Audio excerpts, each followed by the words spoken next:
ஹாய்ங்க எல்லாருக்கும் வணக்கம். இப்போ நாங்கள் என்ன பண்ணுறோம் அப்படின்னா, இதில் நேற்று காடு உழுது வெள்ளை சோளம் விதைச்சோம். அதுக்கு இப்போ பாத்தி பிடிச்சிட்ருக்காங்க.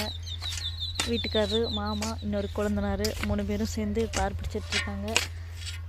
மழை மழை லைட்டாக இன்றைக்கி சொங்கன்னு விழுந்துட்டு இருந்துச்சு. இதே உரைச்சி பெஞ்சிருந்துச்சு அப்படின்னா இந்த மாதிரி இழுத்து கட்டியிருக்க முடியாது. மழை பெஞ்சாலும் பிரச்சனை, பெய்யாட்டியும் பிரச்சனை. மழை பெஞ்சுன்னா முருங்கைப்பூ பூரா கொட்டிடும். இதே உரைச்சி பெஞ்சுன்னா வெட்டி கட்டாமல் அப்படியே முளைச்சி மேலே வந்திருக்கும். சோளமெல்லாம் இதில் தாங்க சோளம் விதைச்சிருக்கோம். வெட்டி கட்டியிருக்க முடியாது. ஏன்னா இதுக்கு தண்ணி, ஏன்னா மழை காலத்தில் இனிமேல் சோளம் முடியாதுங்க. சோளம் விதைச்சாச்சு.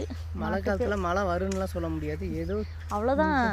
இந்த தை மாதத்தோட அடுத்து மழை காலம் முடிஞ்சிடும். மழை காலத்துலேயே மழை பெய்யலை, இங்கே போய் மழை பெய்யுது. அடுத்து இன்னும் மாசி பங்குனியெல்லாம் வெயில் காலம் தான். மாட்டுக்கெல்லாம் பயிர் வேணும். அங்கே இருக்கிற கொஞ்சம் தான் இருக்குது. அதனால் இதுலேயும் வெள்ளை சோளம் விதைச்சாச்சு. அங்கே இருக்க மக்காசோளம் உடச்சிட்டோம் அப்படின்னா அந்த காட்டிலையும் இதே வெள்ளை சோளமே விதைச்சிடலான்ட்டு இருக்கோம்.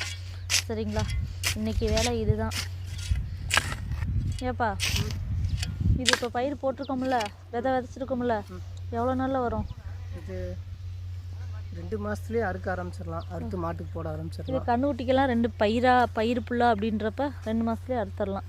2 மாதத்தில் அறுத்து விட்டா நம்ம மறுபடியும் அந்த கட்டத்தளவு மறுபடியும் விடலாம். ஆமாம், அதுலேயே யூரியா கலந்து இது பண்ணி விட்டோம்னா அப்படியே அதுலேயே வந்துட்டு கட்டத்தளவுனா 2 டைம் நம்ம அறுத்துடலாங்க.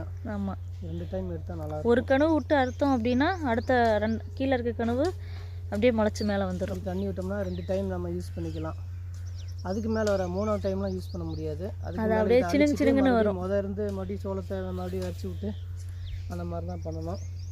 ஆமாம், ஏற்கனவே போன வருஷமே எடுத்து வச்சுருந்தேன் பாருங்க. அந்த சோளப்பயிர் தெரியுதுங்களா? அது அப்படியே இது மாதிரி போயிடுச்சு. அது வாட்டி மழை வந்துருச்சு. மழை வந்தப்போ நம்ம பாதுகாக்காமல் விட்டுட்டோம். பாதுகாத்துருந்தா அதுவும் ஒரு இதுக்கு வந்திருக்கும். அப்புறம் கொஞ்சம் பச்சை காலம் விழுந்துருச்சு. அப்புறம் பச்சை காலம் இருக்கும்போது அதை கொண்டு போய் போட்டோம்னா மாடு திரும்பி கூட பார்க்காது. அதனால் அப்படியே சும்மா வீணாக போச்சு. இதே மழை பெஞ்சிருந்தப்போ அதை எடுத்து கொடுத்துருந்தோம்னா காஞ்ச தட்டை மழையில் குளிருக்கு நல்லா தின்றுக்கும். மழை அந்த வருஷம் நமக்கு சரியாக இல்லை, அதனால் அதவும் கொடுக்கல. அந்த பயிரும் வேஸ்ட்டாக போச்சு. பச்சையை மெஞ்சிட்டு அதெல்லாம் சாப்பிடாது. சரிங்க, இன்னும் இதுக்கு மேலே இவர்கிட்ட பேசணும்னா இவர் வேலையை கெடுத்துருவார். ஏன்னா நீ நின்றுட்டு பொழப்ப கெடுத்துக்க அப்படின்ட்டுவாரு. உங்கள் ஊரில் இப்போ தெரியல. ஸ்கூல் லீவுக்கு பாருங்கள் எவ்வளோ சவுண்டு வருதுன்னு. சரிங்க, இவங்களும் வேலையை பார்க்கட்டும், நானும் போய் வீட்டில் வேலையை பார்க்குறேன். ஓகே, பாய். வேலை செய், இன்னும் வேடிக்கை பார்த்துட்டே இருக்காது. நான்